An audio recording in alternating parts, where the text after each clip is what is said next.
Oi, Elivaldo, bom dia. Bom dia, Nádia. Bom dia para você que nos acompanha. O Elivaldo hoje participa aqui com a gente da entrevista com o secretário municipal de Planejamento da Prefeitura de Teresina, João Henrique Souza. Bom dia, bem-vindo. Bom dia, Nádia. Bom dia, Elivaldo. Bom dia, ministro. Alegria renovada estar aqui com vocês. Aliás, eu estava com saudade. Viu? A gente aproveita para dizer que é muito bom tê-lo aqui depois da recuperação da Covid, viu? Exato. Muito bem. Olha, nós convidamos o secretário de Planejamento porque ele também está acompanhando de perto o que aconteceu essa semana, que teve grande repercussão do final da semana passada para cá, que foi a questão do acordo fechado já depois, posteriormente, numa reunião. Temos até fotos de uma reunião que aconteceu entre integrantes da Secretaria Municipal de Finanças, saiu o secretário Robert Rios, ali o presidente da Fundação Cultural Monsenhor Chaves, aí representantes da classe artística e cultural de Teresina, e foi uma repercussão em virtude da suspensão dos contratos com as OS, que mantinham vários grupos em funcionamento, inclusive a Orquestra Sinfônica, a Orquestra Sanfônica, grupos de dança. O secretário João Henrique também acompanhou essa negociação, o acordo que foi fechado, e até o final do ano que está previsto, secretário, é que não há alteração, é isso?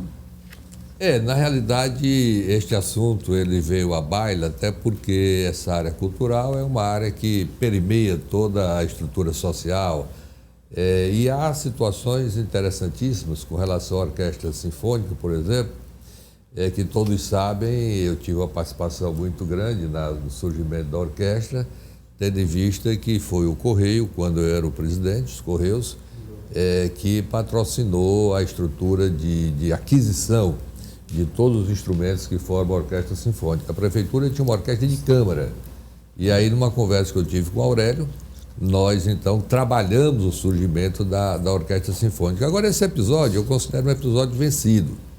Na realidade, o vice-prefeito, o secretário de Finanças, Robert Rios, ele nunca teve, nem de longe, nenhum momento, nem passou pela cabeça dele levar ou causar algum prejuízo à estrutura cultural da cidade. Nunca.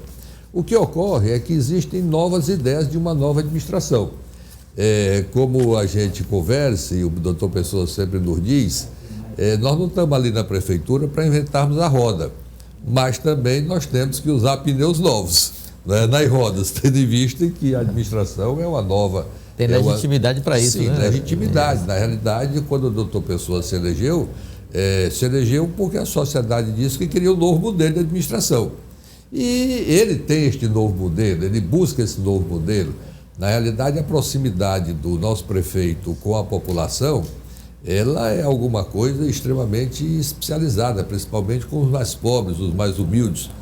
O doutor Pessoa chega à prefeitura diariamente, Nádia, depois de passar em algum lugar da cidade. Ele sai de casa e vai verificar alguma coisa, alguma obra, alguma visita a uma comunidade, só então ele chega à prefeitura, aí o expediente dele estende-se até o final da tarde. Pois bem, então essa nova visão, essa nova estrutura foi o que permeou as ideias do deputado, do prefeito, do vice-prefeito Robert Rios, do secretário Robert. Por quê? Porque ele entende de que a Prefeitura de Teresina tem instrumentos necessários para gerir toda essa estrutura cultural, independente de que para isso precise contratar o serviço de uma OCIP. Então essa é uma nova maneira de ver aquilo que era feito costumeiramente. O que é que acontece?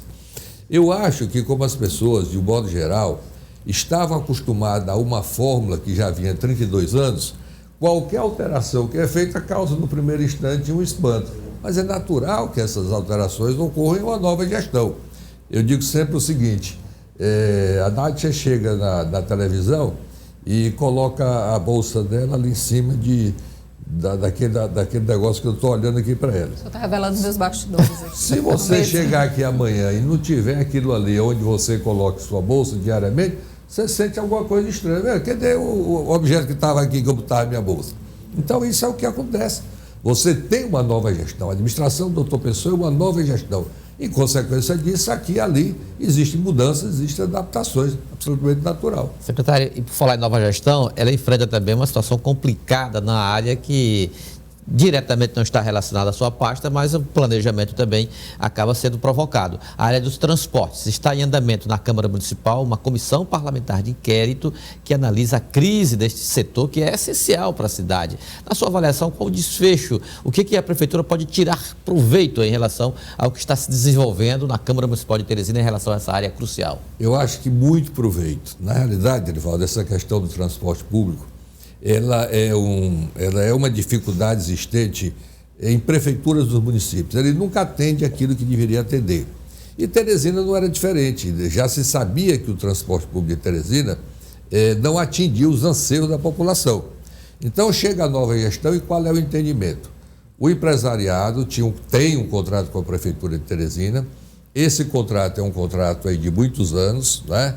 E que já se passaram alguns, acho que me passaram 6 anos, se não me engano o contrato é de 15 anos, e o empresariado tinha da Prefeitura o recebimento de alguns recursos de forma mensal, e depois a Prefeitura não pagou, e aí foi parcelado, né? E isso, então, no entendimento da nova gestão, quando passou pela Secretaria de Finanças, o Robert entendeu de que aquela fórmula não funcionava. E tentou-se uma conversa. Eu mesmo participei de reunião com o doutor Pessoa. Você acha que é o maior desafio dessa gestão nesse começo? Eu acho que é um dos grandes desafios. Teresina é uma cidade cheia de desafios. Tem uma série de gargalos que precisam ser resolvidos. E eles são intermitentes, não significa dizer que é de uma administração, eles passam pelas administrações. Então, nessa situação, o que eu acho? Como houve um impasse, não se chegou a um acordo entre prefeitura e empresários, alguma coisa tinha que acontecer, alguma coisa tem que acontecer. E aconteceu o surgimento de uma CPI. E creio que nesse surgimento da CPI, inclusive ontem, na primeira reunião deles, anteontem, já se levou um auditor para verificar essas contas, a famosa caixa preta. Vamos abrir, vamos ver quem tem razão. São os empresários que têm razão no recebimento daqueles recursos? É a prefeitura que tem razão ao achar que não deve naquela quantidade de recursos? Definido isso, a parte que for vencida tem que aceitar o resultado. Então eu acho que uma CPI que é assinada por 25 parlamentares, 25 vereadores, dentre os 29, ou seja, praticamente a unanimidade da Câmara, e que está ouvindo a todos indistintamente seu interesse de despender recursos do pagamento ao interesse social e político naquilo ali, eu acho que foi a grande solução e tenho convicção de que a CPI, sob o comando e a presidência do vereador Dudu, chegará a uma situação conclusa, ou seja, a prefeitura tem razão, a conta não é essa.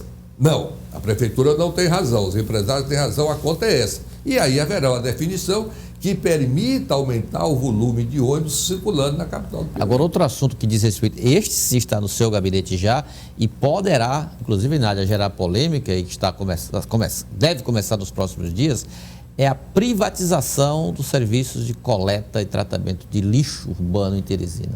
Como é que o senhor pretende dar início a esse processo? Não, o processo, ele praticamente já foi iniciado a partir de ontem, quando foi publicado o chamamento para a discussão inicial. Haverá audiência pública, haverá exposição na Câmara de Vereadores e se discutirá isso.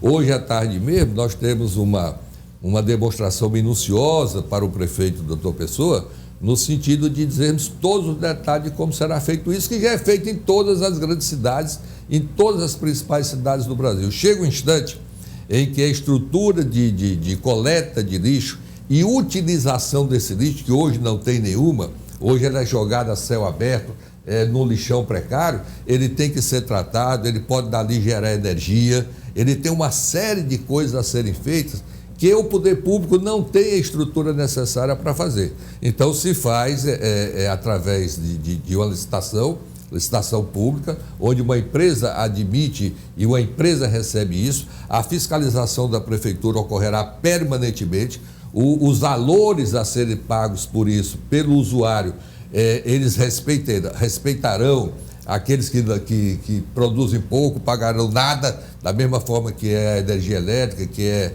é água, então tem a tarifa social, onde haverá aquela dispensa. Enfim, é uma coisa grandiosa que a Prefeitura de Teresina, na gestão do Dr. Pessoa, está dando o start para conversar com a população e a sociedade sobre o assunto. E toda grande cidade merece tratar esse tema que é importantíssimo, né? Fundamental, na verdade, para toda a questão do saneamento e saúde pública. Eu queria agradecer ao secretário municipal de Planejamento, João Henrique Souza, pela entrevista. Obrigada. Muito obrigado a Bom dia. você, muito obrigado a vocês. Obrigado, bom dia.